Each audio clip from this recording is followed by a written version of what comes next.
Bonjour, bonjour, bienvenue sur le plateau de Bâti Journal TV. Nous sommes à Lyon, nous sommes sur le salon Bipositive et nous continuons notre session d'émission sur le bois. Et là, nous allons parler énergie bois. Et on va parler des bonnes pratiques. Et on verra que, avec certains de nos invités, que les bonnes pratiques, c'est quelque chose d'important et que c'est quelque chose qu'il faut un peu dépasser. Avec moi pour en parler, Madame Sandrine Marinas, bonjour. Bonjour. Vous êtes responsable des affaires publiques et de réglementaires d'Eurovent, c'est ça? Tout à fait. Qu'est-ce que Eurovent? Alors, Eurovent est une association qui regroupe des associations nationales de fabricants d'équipements du génie climatique. Et Eurovent a une filiale qui s'occupe de certification, c'est-à-dire nous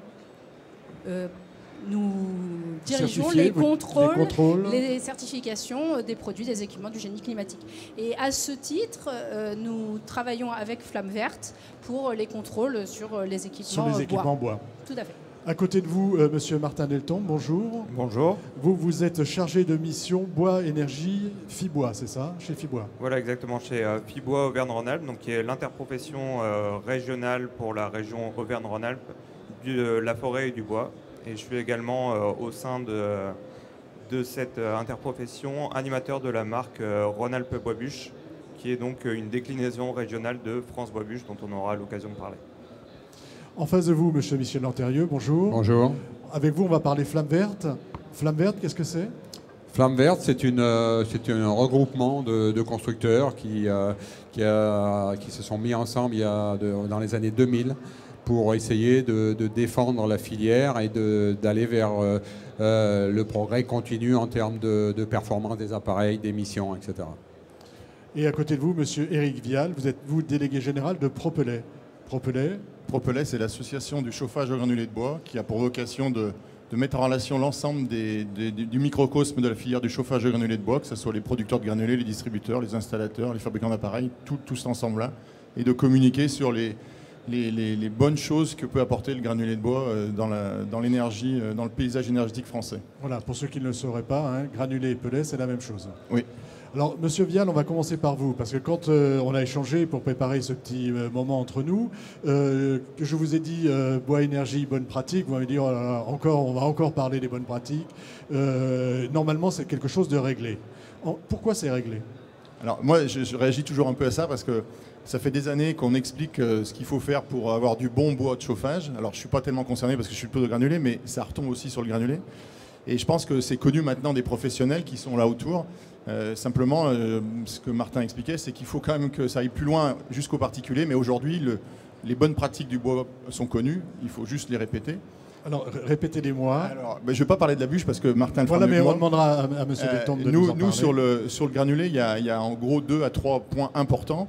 Le premier, évidemment, c'est avoir un bon appareil. Donc là, je laisserai mes deux co-intervenants en parler.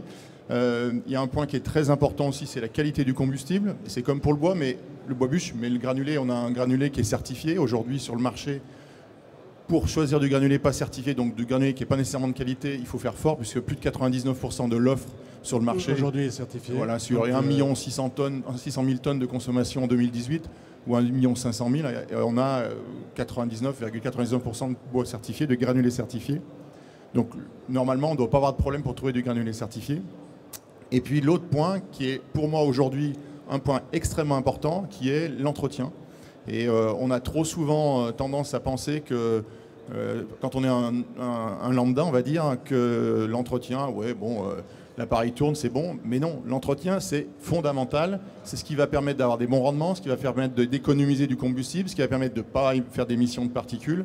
Et donc, en particulier pour les appareils au granulé, il faut avoir un contrat d'entretien, que ce soit pour une chaudière ou pour un poêle, avec une station de service ou son installateur. Et il faut aussi faire un ramonage. Il faut faire un ramonage régulier. Voilà, un ramonage régulier. Complétez-nous l'aspect bonne pratique et puis après on en aura fini avec. Sur l'aspect bûche. Alors, de manière générale, je voulais juste rajouter l'importance de l'installation, parce qu'on parle d'entretien, ça inclut l'installation, mais l'installation est vraiment prépondérale, et notamment au niveau du tirage, par exemple, sur la partie bois-bûche, et puis installation des conduits de cheminée. Et après, du coup, sur la particularité du bois-bûche, donc ça va être d'avoir un bois-bûche de qualité. Alors le mieux pour ça, c'est de s'adresser directement à un professionnel, et si possible un professionnel recensés dans France Bois Bûche, puisqu'il y a des contrôles et des visites annuelles qui sont réalisées. Et du coup, le particulier s'assure de la bonne connaissance par le professionnel et des bons outils pour apporter du conseil par le professionnel. Et si le bois bûche est fait par le particulier, ce qui est encore malheureusement beaucoup trop le cas, et ce que les professionnels ne doivent pas, professionnels quels qu'ils soient, installateurs, ramoneurs, ne doivent pas mettre en avant et ne doivent pas conseiller. Dans ce cas-là, il est nécessaire de pouvoir stocker au maximum le bois selon des bonnes pratiques que, de nouveau, France Bois Bûche met en avant. Qu'est-ce qu'on dit du côté de ouais, juste un mot pour finir sur les bonnes pratiques. Je suis désolé Eric, mais je suis aussi fabricant d'appareils. On a à peu près 450 revendeurs. On porte vraiment la bonne parole de ça, des bonnes pratiques, d'acheter du bois dans des filières qui sont maîtrisées, de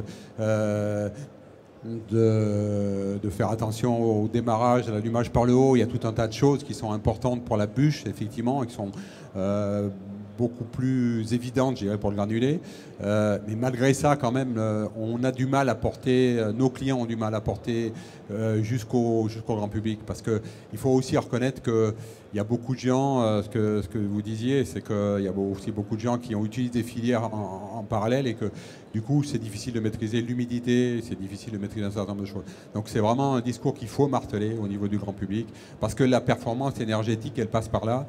La performance en termes de particules, tout ça, ça passe par là.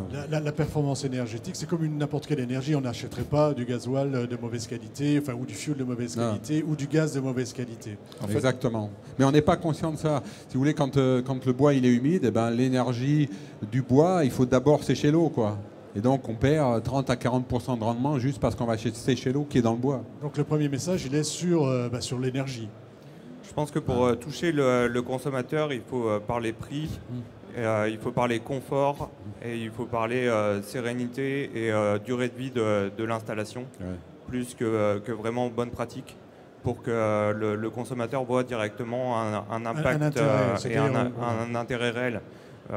Utiliser du bois sec qu'on a commandé auprès d'un professionnel qui est certifié, c'est aussi moins nettoyer sa vitre, c'est moins payer de remplacement de matériel, ne pas avoir de problème d'encrassement dans le conduit et tous ces désagréments du quotidien qui sont vraiment pénibles et qui pénalisent la filière bois de chauffage. Vous vouliez ajouter quelque chose puis après oui, je souscris à 200%, c'est vraiment fondamental. On a trop de gens qui appellent l'installateur pour dire ça ne marche pas, la vitre s'encrasse. Et quand on y va, on constate qu'il a 40% d'humidité, 50% d'humidité. Donc il y a ça, effectivement. L'appareil il marchera mieux, ça sera plus performant. Et puis quelque part aussi, il faut quand même marteler le message. On polluera beaucoup moins, il y a moins d'émissions. Voilà. On en parlera un petit peu tout à l'heure. Je voudrais qu'on revienne sur les appareils et sur ce que vous constatez, vous, Eurovent. Donc aujourd'hui, un appareil certifié, c'est quoi en termes de qualité, en termes vous attendez quoi d'un appareil, on va dire? Alors aujourd'hui, le label Flamme Verte, donc un appareil aujourd'hui doit être 6 ou 7 étoiles.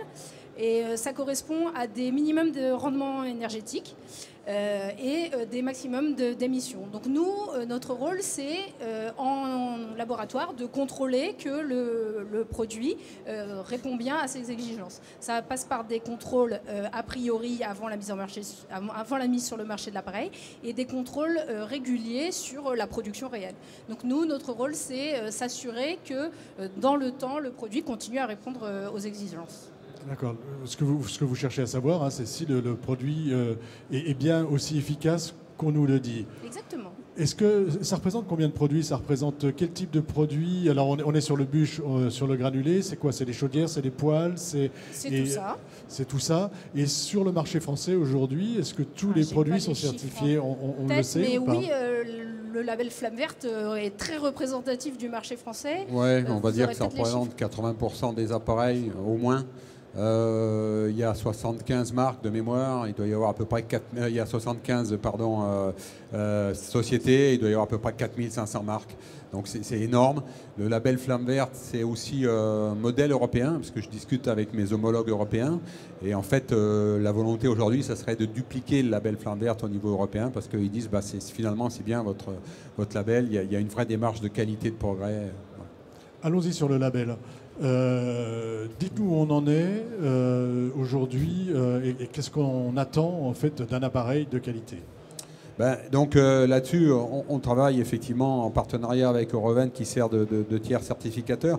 Ce qu'on attend d'un appareil, c'est on est parti avec des appareils avec un nombre d'étoiles assez restreint et puis au fil des années, on a monté les étoiles aujourd'hui à 6 étoiles et puis en 2020, le 6 étoiles est supprimé, on est à 7 étoiles. Ça veut dire quoi derrière? Ces étoiles, c'est juste un niveau de rendement. 75% de rendement et après un niveau de particules pour arriver à être à 6 ou à 7 étoiles. Donc comme effectivement au fil des années on a supprimé les étoiles, les gens qui voulaient garder ce label Flamme Verte ont été obligés de faire progresser leurs appareils vers de la moindre pollution, de la meilleure efficacité. Et aujourd'hui, c'est vraiment cette dynamique qu'on défend. À travers Eurovent, on a aussi certifié 14 laboratoires européens. Parce que ce n'est pas juste une démarche franco-française. La France est le plus gros marché d'Europe. Il y a autour de la table du label Flamme Verte, je disais tout à l'heure, 75 sociétés. Dans les 75 sociétés, il y en a 50 peut-être, ou 55 qui sont étrangères. Donc on entraîne non seulement les Français, mais on entraîne aussi toute l'Europe. Et ça, ça nous a conduit à qualifier 14 laboratoires européens pour que la société italienne ou allemande puisse venir qualifier son produit Flamme Verte dans un laboratoire italien ou allemand. Voilà. Ça veut dire quoi qualifier son appareil? Vous vous déplacez, vous allez voir comment ça se passe. Alors c'est vous qui le faites. Alors, mais il y a des audits. Exactement. Donc c'est la combinaison en fait de tests. Donc l'idée c'est de échantillonner les produits, d'en choisir un ou plusieurs qu'on va mettre en laboratoire pour essayer selon les conditions d'essai et obtenir les valeurs de rendement et d'émission. Et annuellement, un auditeur va sur le site de production pour prélever un appareil qui lui aussi sera contrôlé. Qui sera contrôlé et étudié, enfin désossé pour voir si ça fonctionne bien. Désossé ou alors essayer, j'en sais rien. Comment ça se passe? Essayer. Observer sous toutes ses coutures et surtout essayer. D'accord. Donc en fait, si je comprends bien de ce qu'on vient de se raconter là jusqu'à présent, d'un côté il faut un combustible de qualité et de l'autre côté un appareil de qualité. Et un entretien de qualité. Et l'installation. Alors on y va. D'abord l'installation, ensuite l'entretien. Installation, combustible, appareil et entretien. Ça c'est les 4. Ça fait pas beaucoup? Et ça fait pas beaucoup. Pour toutes les énergies, c'est pareil, quoi. On peut pas faire autrement, quoi. Pourquoi on a cette image aujourd'hui que le bois énergie, ce serait plus justement quand j'ai cette réflexion-là, en fait, c'est un peu la réflexion de Monsieur Tout le Monde. On a l'impression que c'est plus facile. Normalement, je mets une bûche et puis hop, c'est fini, quoi. Alors justement, tout à l'heure, je voulais réagir là-dessus. C'est un des inconvénients. Un des handicaps du bois, du chauffage au bois, c'est qu'on considère le bois comme quelque chose, on claque des doigts, on le trouve n'importe où en forêt, n'importe où, ça tombe très facilement, il n'y a pas de contrainte, c'est le bois à l'ancienne, quoi. Et on n'est plus du tout dans cette logique-là. Maintenant, le bois, que ce soit pour le granulé et même la bûche, parce que maintenant la bûche est bien rentrée dans cette logique, on est sur du kilowattheure, on est sur une énergie, on n'est pas sur un bout de bois. Et ça, c'est super important de faire comprendre ça aux particuliers qui ne va pas acheter un appareil, puis après il va s'en servir d'incinérateur avec n'importe quoi. Il va acheter un appareil, il va le faire fonctionner avec un combustible approprié, c'est-à-dire dans un poêle à granulés, évidemment, mais pas une bûche, et dans un poêle à bûche qui est pas fait pour ça, on va pas mettre du granulé, ou alors dans des conditions vraiment particulières. Donc il faut que le particulier soit conscient que c'est une énergie. Le gaz, il y a des contraintes techniques, le granulé ou le bois en général, il y a des contraintes techniques qu'on respecte. C'est tout. C'est tout. Et là-dessus, je voulais réagir pour dire que le prix du bois, de manière générale, on doit le comparer en centimes d'euros du kilowattheure ou en euros du mégawattheure, en impactant justement l'humidité d'une part et aussi toutes les opérations qu'on va pouvoir avoir sur l'installation, sur l'amélioration du matériel. Et dans ce cas-là, on se rendra compte que de s'adresser à des professionnels et d'avoir l'optimisation au niveau de son matériel et de son combustible, on va y gagner financièrement. Et là, je compléterais ce que disait Martin, c'est que de passer par un professionnel de type France Bois-Buche, vous allez avoir une déclaration exacte du taux d'humidité qu'il y a dans le Bois-Buche. Donc c'est très facile après de faire un calcul, une règle de 3 pour voir combien ça fait de kilowattheure ou combien on économise par rapport à un bois sec, très sec ou moins sec. Il y a quand même un travail d'explication donc, à faire auprès des particuliers. Puis il y en a un deuxième de travail d'explication, je pense à faire aussi parfois auprès des élus. En région parisienne, par exemple, on entend que le bois pollue. Et en réalité, on ne pense finalement qu'à celui qui va aller mettre du bois dans sa cheminée. Comment on change cette image? Oui, alors. Et est-ce qu'aujourd'hui, le bois pollue? Le bois pollue en valeur absolue, on ne peut pas dire non.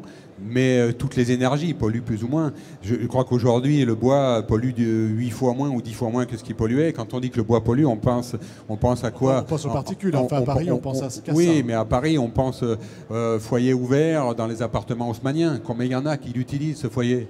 Donc, il faut regarder aussi que les statistiques sont basées sur un parc. Ne sont pas basés sur l'utilisation du parc, sont basés sur un parc d'appareils installés. Or, effectivement, le parc d'appareils installés à Paris, c'est quoi? C'est des foyers ouverts haussmanniens donc, que plus personne n'utilise. Donc, me dire que le bois pollue à Paris, enfin, c'est juste pas exact. Voilà. Après, un appareil aujourd'hui efficace, et c'est ce que disait aussi Eric, c'est un outil, c'est un instrument de chauffage. Et c'est plus juste un instrument pour dire tiens, aujourd'hui il fait beau, j'ai envie de me mettre 3 bûches dans un foyer ouvert. Ça, c'était effectivement l'ancienne image. Aujourd'hui, c'est un vrai outil, ça chauffe, ça marche, c'est performant. Et il faut donc l'utiliser, mais il faut en prendre soin.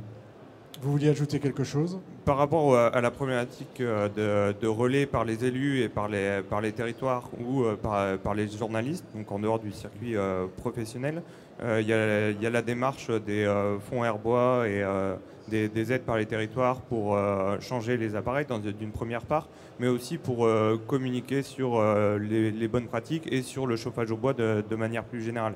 Ça, je pense que c'est quelque chose qu'on doit intensifier, sur lequel la profession doit être présente, ce qui est le cas actuellement, mais peut-être encore plus, et qui peut être un bon vecteur pour passer l'information par d'autres biais que les professionnels, avec peut-être un regard du citoyen qui est plus ouvert pour entendre ce discours. Moi, allez-y, et ce sera votre conclusion. Très bien. Moi, je voulais juste ajouter, il y a aussi une étiquette énergétique, celle qu'on voit aujourd'hui sur les réfrigérateurs ou sur les aspirateurs, qui se met en place sur les équipements bois. Et je pense que ça va être aussi un moyen de véhiculer une notion d'efficacité, une notion de ça veut dire qu'on va avoir en plus de flamme verte la petite étiquette énergétique. C'est quelque chose au niveau européen qui correspond à l'image qu'on connaît classique de l'étiquette. De l'étiquette qu'on voit sur le frigo. Donc je pense que ça, c'est quelque chose aussi au niveau du citoyen lambda, ça va permettre de faciliter la lisibilité. D'accord. Sur cette question, éventuellement, ou une autre question, ce serait une petite conclusion. Juste dire quand même qu'il faut revenir, il faut garder en tête que le bois, c'est l'énergie renouvelable la plus importante. Hein, c'est 50% des énergies renouvelables françaises, c'est le bois. Que par conséquent, c'est une énergie qui est fondamentale pour le mixte français aussi, le mixte énergétique. Et c'est une énergie sur laquelle on maîtrise la matière première. Il ne faut pas perdre de vue ça, quoi. Aller chercher du gaz en Sibérie, c'est bien, mais aller chercher du bois en France, c'est mieux. Une petite conclusion. Je vais compléter ça rapidement en disant qu'on a actuellement tous les moyens disponibles pour limiter drastiquement les émissions de particules émises par le bois avec les appareils et en utilisant du bois sec et les bonnes pratiques. Et je ferai juste un petit clin d'œil vers les tutos de Peter qui reprennent un peu l'ensemble des messages qu'on a pu... Les tutos de Peter, hein, c'est ce que vous avez mis en place pour... donc on trouve ça sur Internet. Sur YouTube. Sur YouTube. Si je tape sur un moteur de recherche tuto de Peter... Exactement. Vous avez 4 vidéos de 2 minutes sur les bonnes pratiques, sur le choix de l'appareil, sur les émissions de particules fines. et l'ensemble des bonnes pratiques qu'on a pu Donc, citer. allons voir les tutos de Peter. Et on va terminer par vous. On a commencé par vous et on va terminer par vous. Est-ce que le message est bien passé? Est-ce qu'on a réussi à dépasser ce message des bonnes pratiques et de dire qu'aujourd'hui, c'est une énergie comme une autre, en fait, le bois? Ouais, je pense qu'on y arrive de plus en plus. Aujourd'hui, là, dans la discussion, je pense que ça a été clair. Après, moi, ce que je voudrais laisser comme message, c'est que le bois, ça ne pollue pas aujourd'hui, quoi. Avec les bonnes pratiques qu'on a aujourd'hui, avec les bons appareils, les bons combustibles aujourd'hui, quand on ne doit plus parler de bois pollue. Le bois ne pollue pas. C'est le bois d'autrefois avec des installations qui posent problème. Aujourd'hui, c'est une énergie comme une autre qui a des qualités et qui ne pollue pas. Voilà. Et il ne faut pas mettre au banc la filière bois sous prétexte de la pollution parce que ce n'est pas d'actualité, quoi. Un bon appareil, un bon combustible, de l'entretien, et j'ai oublié le quatrième. L'installation, merci. Un bon slogan pourrait être le bois d'autrefois pollué, mettez-vous à jour. Ouais, c'est négatif. Merci beaucoup. Alors on va réfléchir au slogan positif. Merci beaucoup d'être venu sur le plateau de Batijournal TV. C'est une émission donc à retrouver sur notre site Batijournal TV et sur le site de nos partenaires France Bois Forêt et Bipositive. Merci à vous d'être venu jusque-là. Merci. Bonne journée. Merci.